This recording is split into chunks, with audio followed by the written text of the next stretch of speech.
You think you know why ice floats, don't you? Because it's less dense than water. Simple. Elementary school science. Everyone knows this. But here's the problem. That answer is a confession of ignorance. It's not an explanation at all, it's just a fancy, scientific-sounding way of saying the same thing. Why does it float? Because it's less dense. And why is it less dense? That's where the silence begins. Think about it. You take a substance. You cool it down. The molecules move slower, they huddle closer together. Everything gets tighter, more compact, more dense. That's what happens to everything. Molten iron solidifies and sinks in liquid iron. Solid candle wax sinks in molten wax.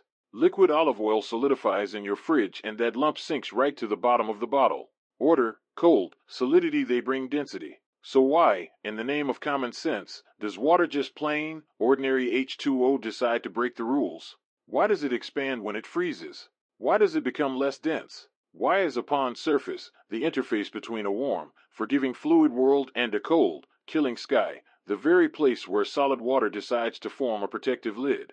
And most importantly, why does this spectacular, universe-defying anomaly exist at all? If the physics of freezing for water were normal, our world would be a dead, frozen desert. Life as we know it would never have gotten started. You are here because of this simple fact. So I ask you again, do you really know why ice floats? Or have you just been repeating a placeholder answer your whole life? Let me show you what's actually happening. It's not about density. It's about a tiny, atomic-scale rebellion, a geometric betrayal. And it's the single most important accident in the history of our planet. Let me show you what I mean. We need to start by understanding the weight of the ordinary, the common sense we take for granted. Take almost any substance you know, from the metal in your car to the alcohol in your glass. As you cool it down, you are robbing its molecules of their jittery, buzzing energy. They slow down. The frantic dance becomes a cautious shuffle. Now, imagine a crowded, hot room. People are moving fast, bumping into each other, keeping their distance because of all the motion. That's a liquid. Now turn down the heat. The people slow down. They can get closer. They can settle into a more orderly, packed arrangement. They take up less space. The crowd contracts. That's solidification for 99.9% of the stuff in the universe. The solid is denser. It sinks. This isn't just intuition, it's the logic of the atomic world. Cold means less motion. Less motion means closer packing. Closer packing means more mass in a given volume, higher density. The solid should sink in its own liquid. And for water, for a while, it obeys. As you cool liquid water from, say, 100 degrees Celsius down to 4 degrees Celsius, it behaves perfectly. It contracts. It gets denser. The molecules are slowing down and snuggling up.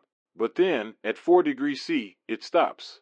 It hits a density maximum, 4 degrees Celsius, 39 degrees Fahrenheit. And then, as you cool it further, towards its freezing point, this maddening substance does the unthinkable. It starts to expand again. It becomes less dense. By the time it becomes ice at 0 degrees Celsius, it has expanded by about 9%. 9%.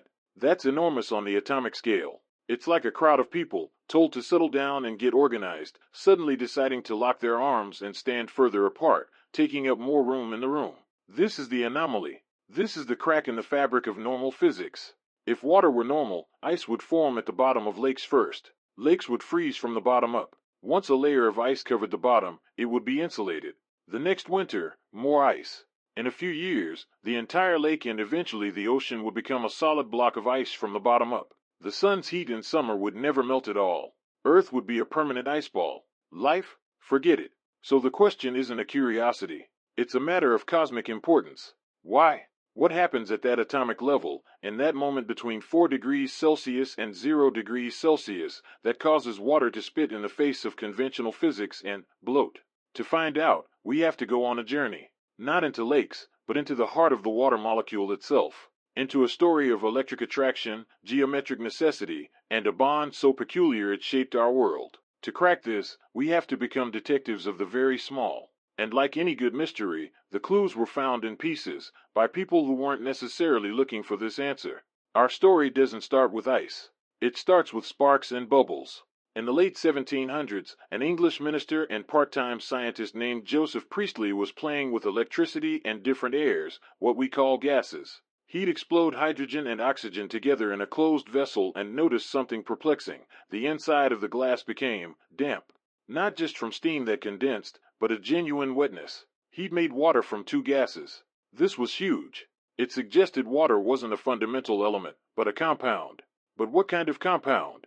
The answer came from a man who, frankly, loved to blow things up. Henry Cavendish, an eccentric genius so shy he communicated with his housekeeper via notes. Around 1781, Cavendish performed meticulous, quantitative explosions. He found that 2 volumes of hydrogen gas combined with 1 volume of oxygen gas produced water. Not roughly, but precisely.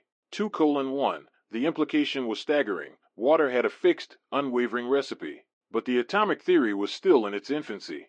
It took John Dalton, decades later, to propose that these volumes related to atoms. He saw the 2-to-1 ratio and postulated the water molecule, 1 atom of oxygen, 2 of hydrogen. H2O was born on paper. Now, this is where things get interesting. Knowing the ingredients is one thing. Understanding how they stick together is another entirely. For nearly a century, water was just H2O, a neat little package. Its strange freezing behavior was noted: the frost that bursts pipes, the ice that floats, but it was a quirky fact, an exception to be filed away. The why was buried too deep. The real breakthrough, the key that would eventually unlock the ice mystery, came from an unexpected direction: the study of electricity and solutions. Enter Svante Arrhenius, a young Swedish chemist in the 1880s. He was studying why salt water conducts electricity, while pure water does it so poorly. His radical, initially mocked, PhD thesis proposed that salts, when dissolved, split apart into electrically charged particles, ions. He called it dissociation. This was heresy. The chemical bond was seen as an unbreakable marriage. But Arrhenius said, no, in water, the marriage can be strained. The partners can separate and wander freely, carrying electric charge. What did this have to do with water itself? Everything. Because it pointed to a powerful, hidden force within the water molecule, an electrical asymmetry. Think of it like this. If a molecule can pull other molecules apart into charged pieces, it must itself have a strong electrical personality. Water wasn't a neutral bystander, it was an active, electrical participant. The final piece of the puzzle came from the new world of physics, the understanding of the chemical bond not as a little hook, but as a dance of electrons. In the early 1900s, with quantum mechanics brewing, Linus Pauling and others worked out the nature of the bond between hydrogen and oxygen. And here's the eureka moment. Oxygen is a bully. A charming, elegant bully, but a bully nonetheless. It has 8 protons in its nucleus, a strong positive charge. It really loves electrons. Hydrogen, with just 1 proton, is weak by comparison. When they form a bond, they share electrons, but not fairly. Oxygen yanks the shared electrons closer to its own nucleus. It hoards the negative charge. So, picture the water molecule. An oxygen atom in the center. 2 hydrogen atoms attached. The shared electrons spend more time near the oxygen. This leaves the oxygen side of the molecule with a slight negative charge. And the hydrogen sides, stripped of their fair share of the electron cloud, carry a slight positive charge. A water molecule isn't a bland, neutral ball. It's a tiny magnet. Not a magnetic north-south magnet, but an electric dipole, a positive end and a negative end. Think about what just happened. We went from watching lakes freeze, to exploding gases, to conductivity of salt water, and we've arrived at a fundamental truth: the water molecule is polar. It has permanent, built-in electrical poles. This was the seed, but polarity alone doesn't explain the expansion. Many molecules are polar and behave normally when they freeze. No, the magic, the rule-breaking anomaly comes from what happens when these little electric magnets try to get close to each other, because the positive end of one molecule is desperately attracted to the negative end of another. And this attraction has a name, a beautiful, specific name that holds the secret to life itself: the hydrogen bond. It was named in the 1920s, and it's crucial you don't think of it like the strong bonds that hold the oxygen and hydrogen together within a molecule. That's a covalent bond, the sharing of electrons. It's a strong, intimate handshake. The hydrogen bond is more like a lingering, intimate hug. The positively charged hydrogen of one molecule, still somewhat attached to its own oxygen, reaches out and embraces the negatively charged oxygen of a neighboring molecule. And this hug has rules: geometry, specificity. In liquid water, at room temperature, the molecules are a frenetic, tumbling mob. Hydrogen bonds are constantly forming and breaking, lasting only fractions of a second. The molecules are close, but the arrangement is chaotic, haphazard. They can, on average, pack together fairly efficiently. But when you cool water down, you slow the dance. You give the molecules time to think, to settle, and when they settle, they want to maximize the number of these perfect, geometric hydrogen bond hugs. And to do that, they have to get into a very specific, very open arrangement. They have to form a crystal. Now we get to the heart of the rebellion, the geometric betrayal. Let's leave the water for a moment. Let's talk about packing marbles. If you pour identical marbles into a box and shake it, they'll settle into the densest possible arrangement. Each marble will nestle in the hollow created by 3 marbles beneath it. This is called hexagonal close packing. It's efficient. It's what most solids do. Their atoms or spherical molecules act like marbles. But water molecules are not marbles. They are not spheres. They are V-shaped, angled. Think of a Mickey Mouse head. The oxygen is the face. The 2 hydrogens are the ears. That's the approximate 104.5-degree angle between the 2 OH bonds. And remember, the ears are positively charged, the face is negatively charged. So when these Mickey Mouse heads try to settle down and freeze, they aren't just trying to get close. They are trying to orient themselves so that every positively charged hydrogen ear is snuggled up against the negatively charged oxygen face of a different molecule. And they want to do this maximally. In the perfect ice crystal, every oxygen atom is surrounded by 4 hydrogen atoms. 2 of them are its own, the covalent bonds, and 2 of them are borrowed from neighboring molecules, the hydrogen bonds. And vice versa, every hydrogen is between 2 oxygens. It becomes a vast, 3-dimensional network, a lattice. And here's the critical part. This lattice, this perfect, hydrogen bond maximizing structure, is open. It's full of space.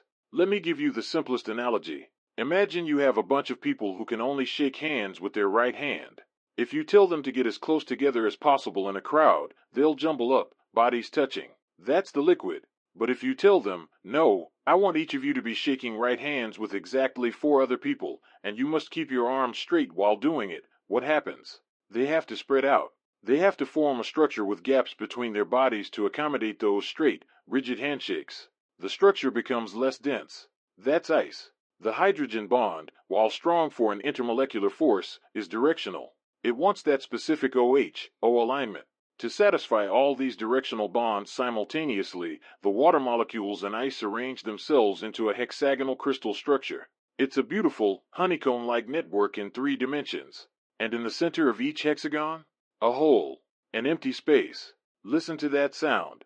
That's the sound of structure, that rigid, crystalline lattice. In liquid water, the molecules are closer on average because they can momentarily break the hydrogen bond rules and jiggle into the gaps. They're like a crowd that can slump and lean, but when they freeze, they have to stand at attention, arms locked straight out, and in doing so, they actually increase the average distance between molecular centers. Let's put numbers on it, because numbers are the poetry of physics. In liquid water at 4 degrees Celsius, its densest point, the molecules are, on average, about 2.9 angstroms apart from each other's centers. An angstrom is 1/10,000,000th of a meter, 10 to the power of negative 10 m. In ice at 0 degrees Celsius, because of that open hexagonal lattice, the average oxygen-oxygen distance is about 2.76 A in the direct bonds. But the overall packing means there's much more empty space in the structure. It's like switching from a random pile of bricks to building an archway. The archway is a stronger, more ordered structure, but it contains more empty volume for the same number of bricks. That's where the 9% expansion comes from. The mass is the same. The number of H2O molecules is the same, but the volume they occupy in their perfect, polite, handshaking formation is greater. So, we have our answer. Ice floats because upon freezing, water molecules arrange into a spacious, hexagonal crystal lattice held together by directional hydrogen bonds, which increases volume and decreases density. But, are you satisfied? You shouldn't be, because I've just told you the how. I've described the mechanism. But the why, the deep, fundamental why, goes one level deeper. It's not just hydrogen bonds are directional. That's just another fact. The real question is, why does this specific molecule, H2O, have this specific property to this specific, life-saving degree? Why is the hydrogen bond in water just the right strength? Why is the angle 104.5 degrees and not 90 or 120? To answer that, we have to go down to the quantum realm, to the world of electron orbitals, probability clouds, and the ultimate reason for that 104.5 degree Mickey Mouse shape. That's where the true magic is hiding. And it turns out, The floating of ice is a direct consequence of the same quantum rules that govern the shape of every molecule in your body. Here's where we leave the comfortable world of handshake analogies and plunge into the quantum reality. Because the 104.5-degree angle isn't an arbitrary design. It's a compromise. A tense, energetic standoff written in the wave functions of electrons. Let's build it from the ground up. An oxygen atom has 8 electrons. They live in shells or orbitals. The innermost shell is full with 2. The next shell, the one that matters for bonding, has 6. It wants 8. It's 2 electrons short of a full, happy, stable configuration. A hydrogen atom has 1 electron. It wants 2 to fill its own tiny shell. So, oxygen goes courting. It shares its electrons with 2 hydrogen atoms, and in return, the hydrogens share theirs. They form 2 covalent bonds, 2 shared pairs of electrons. A marriage of mutual need. Now, picture the oxygen's outer electron cloud. Those 6 electrons aren't just a uniform ball. They are arranged in specific orbitals, regions of probability. Think of them as shapes. Some are spherical, s orbitals. Some are dumbbell-shaped, p orbitals. Oxygen has 2 electrons in a spherical s orbital, and 4 electrons distributed among 3 dumbbell-shaped p orbitals. These p orbitals are oriented at 90 degrees to each other along the x, y, and z axes. When oxygen bonds with hydrogen, theory from simple orbital overlap would suggest the bonds should be at a 90-degree angle. Each hydrogen attaches to a separate p orbital, and pop, you get a right-angled water molecule. But nature doesn't work that way. The measured angle is 104.5 degrees. Not 90, not 109.5, the perfect tetrahedral angle, but closer to that. Why? Because electrons are negatively charged, and they repel each other. Violently. The 2 pairs of bonding electrons, the ones shared with the hydrogens, want to get as far from each other as possible. But they are not alone. Oxygen has 2 other pairs of electrons that aren't shared, the so-called lone pairs. These are electrons that belong solely to the oxygen, but they're in that same outer shell, buzzing around, taking up space. So you have 4 centers of negative charge repelling each other, 2 bonding pairs and 2 lone pairs. They arrange themselves in a roughly tetrahedral geometry to maximize their separation. In a perfect tetrahedron, the angle is 109.5 degrees. But the lone pairs are closer to the oxygen nucleus. They are held more tightly, they occupy more space in terms of repulsion. They bully the bonding pairs, squeezing the hydrogen atoms closer together than the perfect 109.5 degrees. The result? That 104.5 degrees angle. A direct readout of the repulsive shoving match between the invisible clouds of negative charge around the oxygen atom. Think about that for a second. The shape of the water molecule, the very reason it's a dipole, the very reason it can form a hydrogen bond network, is dictated by the violent, mutual repulsion of electrons. It's a shape born of conflict. Now, this angle is everything. If it were 90 degrees, the hydrogen bonding network would be different, likely weaker or less open. If the molecule were linear, like CO2, it wouldn't be a strong dipole at all. This specific angle, a few degrees shy of a tetrahedron, creates the optimal electric asymmetry for a strong, yet directional, hydrogen bond. And here's something even stranger. The hydrogen bond itself is quantum mechanical. It's not just a simple static attraction. When a hydrogen atom is covalently bonded to oxygen, its single electron is mostly hanging out near the oxygen. That leaves the hydrogen's proton, a naked, positively charged nucleus, somewhat exposed. This tiny, positive proton can feel the negative charge of a neighboring oxygen, and because it's so small, it can actually get remarkably close. The bond has a partial covalent character. There's a tiny, quantum mechanical probability that the electron from the neighboring oxygen will spend some time smeared around that proton, too.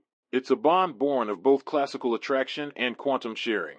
This is why the hydrogen bond is just the right strength, strong enough to enforce the open lattice of ice, but weak enough to break and reform easily in liquid water, giving water its high fluidity and versatility as a solvent.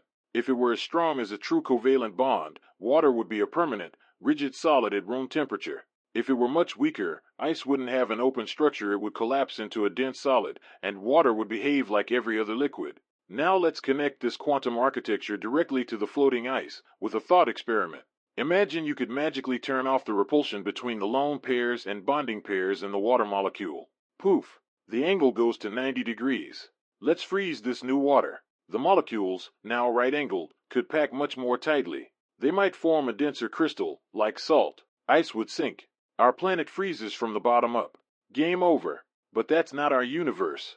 In our universe, the Pauli exclusion principle, the law that says no two electrons can be in the same quantum state, forces electrons to occupy different orbitals and repel each other. That repulsion dictates the angle. That angle dictates the dipole.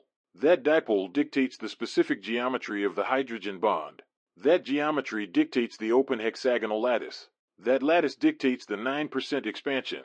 That expansion dictates that ice floats. That floating dictates that lakes freeze from the top down, preserving life below. Do you see the chain?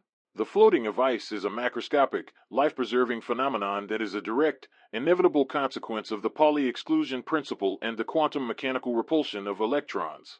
It's not an accident. It's a necessity, given the quantum rules of our universe and the atomic constitution of hydrogen and oxygen. So let's recap the layers. Common sense, cold things contract. Solids are denser than liquids. The anomaly, water expands below 4 degrees Celsius. Ice is less dense. The mechanism, hydrogen bonding forces an open, hexagonal lattice upon freezing. The molecular cause, the water molecule is V-shaped, 104.5 degrees, due to electron pair repulsion, making it a strong electric dipole. The quantum root, the electron repulsion causing that angle, is governed by quantum mechanics, the shapes of orbitals, and the Pauli exclusion principle. The why goes all the way down to the bedrock rules of reality. But we're not quite finished, because nature has one more twist, one more delicious layer of complexity to show us. We've been talking about ice as if it's one thing, but water, in its perversity, doesn't just make one kind of ice. So, we've followed the trail from a pond's surface to the quantum realm. But before we put it all together, we must confront a final, beautiful complication. You see, the ice in your drink, ice 1H, is just one member of a bizarre family. Under different pressures and temperatures, water's obsession with hydrogen bonding leads it to form other crystalline structures. Scientists have identified at least 20 crystalline phases of ice. Ice 2, Ice 3, Ice 4, up to Ice 19, each with its own density, its own lattice geometry. For instance, if you take ordinary ice and compress it at incredibly high pressures, you can force the molecules into different, more efficient arrangements. Some of these high-pressure ices are denser than water. They would sink. Think about that. The very same H2O molecule, obeying the same quantum rules, can create solids that are either lighter or heavier than its liquid, depending entirely on the external constraints of pressure. This tells us something profound. The floating of ordinary ice is not just a property of the molecule, but a property of the molecule in our everyday environment. It is the specific solution that the hydrogen bonding network finds at 1 atmosphere of pressure and 0 degrees Celsius. This isn't a flaw in our explanation, it's the ultimate confirmation. It shows that the hydrogen bond network is flexible, responsive. It has a repertoire. And under the gentle, life-friendly conditions on Earth's surface, the repertoire includes this open, expansive, floating crystal. Now, let's synthesize. Let's climb back up the ladder from quantum to cosmic. Why does ice float? Because the oxygen atom has 8 protons and a particular arrangement of 6 valence electrons that repel each other. Because this repulsion, dictated by quantum mechanics, forces 2 bonding pairs and 2 lone pairs into a near tetrahedral arrangement. Because this gives the water molecule a V-shape with a 104.5 degrees angle and a strong electric dipole. Because this dipole allows the positive hydrogen of one molecule to attract the negative oxygen of another, forming a directional intermolecular hug called a hydrogen bond. Because upon freezing, the molecules orient to maximize these directional bonds. Because maximizing them requires a specific, open, hexagonal lattice structure. Because this open structure holds the molecules further apart, on average, than in the jumbled liquid state. Because increasing volume while mass stays constant means decreasing density. Because any substance less dense than the fluid it's in will experience a buoyant force greater than its weight. Because of that, it floats. It's a chain of causation, each link forged by a fundamental law, quantum electrodynamics, Coulomb's law of electric force, the principles of crystallography, and finally, Archimedes' principle. This one everyday observation connects directly to the deepest laws we know. The floating ice cube in your glass is a macroscopic readout of the quantum mechanical shape of a single molecule. And this isn't just a neat physics trick. It is the cornerstone of our biosphere. Ice floats. It forms an insulating lid on lakes and oceans. It reflects sunlight. It moderates climate. It creates habitats. The entire thermal structure of Earth's hydrosphere, the fact that liquid water can exist stably over vast portions of the planet, depends on this. Water's greatest anomaly is Earth's greatest fortune. So, you see, when you ask a simple question with courage, when you refuse to accept density as an answer and insist on why, you don't just get a better explanation. You get a journey. You get a story that begins with the blinding flash of Cavendish's exploding gases, winds through the lonely lab of Arrhenius, climbs into the abstract heights of quantum orbitals, and finally returns you, wiser, to the clink of ice in your glass. You learn that common sense is built from a narrow slice of experience. The universe is under no obligation to obey it. In fact, the most important truths are often the most counterintuitive. The solid that forms from a liquid takes up more space. A tiny subatomic rebellion, a geometric defiance born of electron repulsion, is the silent guardian of all life on our planet. That's the beauty of physics. Not comfort, not simplicity. Truth, the magnificent, intricate, connected truth of how the world actually works. And it's all right there, waiting for you, in a melting cube of ice.